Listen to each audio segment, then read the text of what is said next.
اعوذ باللہ من الشیطان الرجیم بسم اللہ الرحمن الرحیم۔ آیات نمبر 40 تا 46 میں بنی اسرائیل سے خطاب کیا گیا ہے۔ جب بنی اسرائیل نے تکبر کیا اور خود کو نسلی طور پر برتر سمجھتے ہوئے رسول اللہ صلی اللہ علیہ وآلہ وسلم کی رسالت سے انکار کیا کہ ہم برتر ہیں اور بنی اسماعیل کے کسی فرد کو رسول تسلیم نہیں کر سکتے۔ اسرائیل حضرت یعقوب علیہ السلام کا لقب تھا۔ وہ حضرت اسحاق علیہ السلام کے بیٹے اور حضرت ابراہیم علیہ السلام کے پوتے تھے۔ انہی کی نسل کو بنی اسرائیل کہتے ہیں۔ حضرت ابراہیم علیہ السلام کے دوسرے بیٹے حضرت اسماعیل کی نسل کو بنی اسماعیل کہتے ہیں۔ حضرت محمد صلی اللہ علیہ وآلہ وسلم انہی کی نسل سے تھے۔ اس خطاب میں بنی اسرائیل کو اللہ کے احسانات یاد کرائے گئے ہیں اور ان سے کہا گیا کہ وہ اللہ سے کیا گیا اپنا عہد پورا کریں، صرف اللہ ہی سے ڈریں اور قرآن اور رسول اللہ صلی اللہ علیہ وآلہ وسلم پر ایمان لے آئیں۔ اعوذ باللہ من الشیطان الرجیم۔ یا بنی اسرائیل اذکروا نعمتی التي انعمت علیکم وأوفوا بعہدی اوف بعہدکم وإیای فارہبون۔ اے بنی اسرائیل، میرے وہ انعام یاد کرو جو میں نے تم پر کیے تھے، اور تم میرے ساتھ کیا ہوا وعدہ پورا کرو۔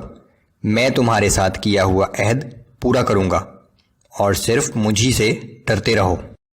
وآمنوا بما انزلت مصدقا لما معكم ولا تكونوا اول كافر به ولا تشتروا بآياتي ثمنا قليلا وإياي فاتقون۔ اور میری اتاری ہوئی اس کتاب یعنی قرآن پر ایمان لاؤ، جو اس کتاب کی تصدیق کرتی ہے جو تمہارے پاس پہلے سے موجود ہے، اور تم ہی سب سے پہلے اس کے منکر نہ بنو، اور میری آیات کو حقیر معاوضے کے عوض فروخت نہ کرو، اور مجھی سے ڈرتے رہو۔ ولا تلبسوا الحق بالباطل وتكتموا الحق وأنتم تعلمون۔ اور حق کو باطل کے ساتھ نہ ملاؤ، اور نہ ہی حق کو جان بوجھ کر چھپاؤ۔ اقیموا الصلاة وآتوا الزکاة وارکعوا مع الراکعین۔ اور نماز قائم کرو اور زکوٰۃ ادا کرتے رہو، اور رکوع کرنے والوں کے ساتھ رکوع کیا کرو۔ اتأمرون الناس بالبر وتنسون انفسکم وانتم تتلون الکتاب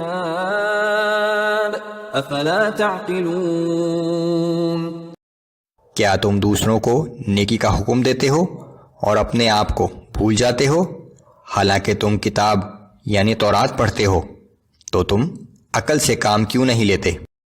وَاسْتَعِينُوا بِالصَّبْرِ وَالصَّلَاةِ وَإِنَّهَا لَكَبِيرَةٌ إِلَّا عَلَى الْخَاشِعِينَ۔ اور صبر اور نماز کے ذریعے اللہ سے مدد چاہو، اور بے شک یہ مشکل کام ہے مگر اللہ سے ڈرنے والوں کے لیے ہرگز نہیں۔ الذین یظنون انہم ملاقو ربہم وانہم الیہ راجعون۔